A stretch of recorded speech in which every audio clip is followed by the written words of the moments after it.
What's going on, guys? So we're back with another Cybertruck, but here's what's different. So in the first video, I showed you guys with the pine green metallic of how we would actually wrap it if we were to bulk it. And what that means is you would pretty much get a giant piece of vinyl and then get a blade and then pretty much cut all around everywhere, which is a little bit daunting for a lot of people. So we have designed the kit from the first car, a template for the hood. So we're going to show you alternatively what it would look like. But we have the actual vinyl back here, and we have a slit down the center. And the reason why we do that is you remove that, and it doesn't have, I guess, the sticky parts as much. So the movability is still there, and it makes it really, really easy for a do-yourselfer to be able to do this. What we're going to do is kind of get a little bit of an understanding of how it would align first. So it looks really good here. It looks really good up here. For the most part, that's aligned. And the other thing too is if you look here, those notches, these corners are insanely sharp. And also they're very, I guess, squarey and also like shaded, a little bit rough. So on the corners, it's incredibly hard for it to hold, especially if you're not like a professional. So the way we do this for do-yourselfers is that we kind of cut the corners like this so that you use it as an alignment point instead of having to like kind of guess, right? And if you align all these different points, like here, over there, all the edges and the fold over will be exactly what it should be, okay?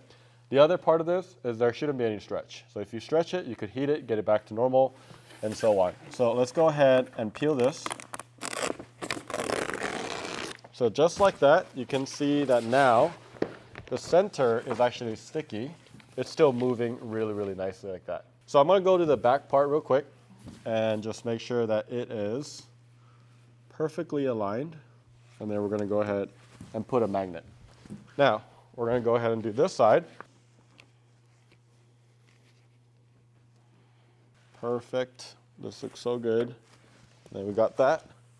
You can see I can just use my wrap glove and just go down the middle. So from here on out, once you kind of do that, you can squeegee all the way down to the line. You don't want to go all the way to the edge. You just want to get really close to the line first of all.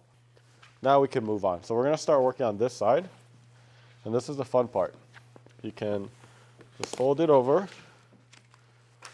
And then you can actually do this all at once. You just need to make sure that it is aligned right into this corner first of all. And then if you did that well, it should also align right here in the bottom as well. And now we can go ahead and heat it.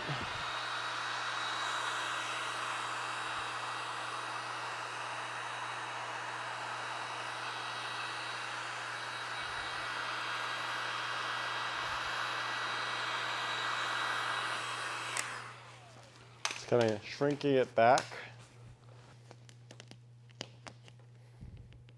I'm going to go ahead and squeegee down the middle, all the way across. Perfect. And now that I've split this, I can continue to move on. And one alignment point that you do want to watch out is this needs to be aligned. So actually it just fit perfectly. So just kind of look out for that one. There you go. I'm going to go all the way through. And as you get about, I would say, 4 or 5 inches, you can actually go straight down. So that's pretty much it at that level. And then this is the same thing. Let's just go down towards it. So if you're wondering about how to squeegee, this isn't necessarily a how-to yet, right? We're actually working on a course about how to do this, which will come with our kit. But we're going to teach you how to squeegee, the techniques that we use. And you would really need no experience to do this. And the whole idea is to make it easy and also fun. I think this will be fun in a weekend project for those people that love to do yourself. So I still have the quadrant right here. And you can see I kind of go up. And there's some material, but it's okay. You just need to distribute it across. And sometimes you just kind of release it, and then you immediately see that it starts to come down, right? Again, back to 4 and 5 inches. You can just go straight down and Here's the thing about vinyl. You see, I had a small wrinkle, no biggie. You literally can peel it off like this, heat it, and the wrinkle goes away. So that's kind of why I really love vinyl, and I think it's a great do-yourself project because it is very forgiving. This was a lot easier than that first one. Also, keep in mind, I don't have to do any cutting after this. So we're gonna go ahead and go to the other side and then go ahead and flip it all the way. And then let's go ahead and do the same thing. And then just go all the way back in. There you go. And we're gonna do the same thing, right? You start from the middle, 4 quadrants. You can see I'm going side to side, roughly around a 45-degree angle. Kind of hold it up, and you can see it all goes away. Again, I got a wrinkle, no biggie. Just don't keep like pushing, right? Like if you have a wrinkle, you just grab it up. I'll go ahead and pull it up. Heat it, let it rest a little bit. Sometimes using my fingers. Oh, other side. And then go ahead. And then now, we're gonna go ahead and do the last quadrant. And we're gonna go ahead and side to side.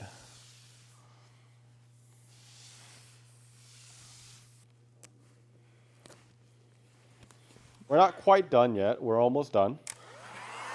First of all, you're gonna go ahead and do a post heat.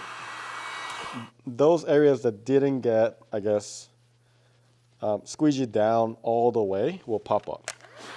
So this is like your last check before you really seal the vinyl to this panel. This does have an air release channel, so as long as you just kind of push it out. So make sure you're using a wrap glove, which will also be included. But continue, kind of work your way all the way around. All right, so now that we've done that, I'm gonna go ahead and do the edges first.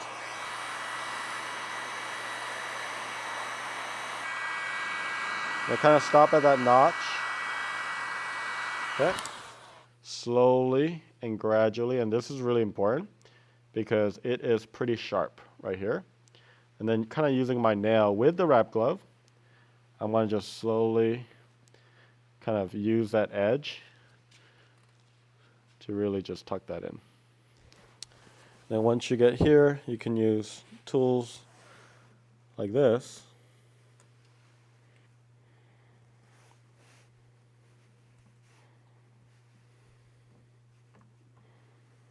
This is still a prototype, but you can see that there's a lot of excess, so we're actually going to bring that down just a little bit.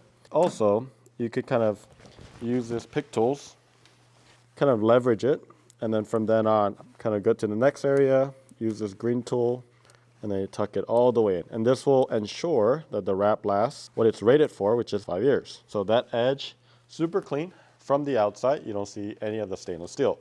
You would pretty much do that all the way around here to the back. And for the back, and I can go ahead and open this up. You see, now that it's open, I can just go to the back, heat it all up, and use my fingers and with the wrap glove to fold over these edges. So all of our panels for the kit are going to have something like that. So we really try to keep beginners in mind, people who have zero experience. And I think we try to think outside the box. How can we make this easy for someone that's attempting to do this, save a lot of money, and so on. So obviously Cybertruck can be a little bit easier since it's flat. However, I think it's a little bit harder than a lot of people think it is. So this is going to significantly reduce the entry point for people who are actually interested in changing the color of their Cybertruck. So let us know if you have any questions in the comments below. Hopefully this helped. Stay tuned, click on that subscribe button, and we'll see you later.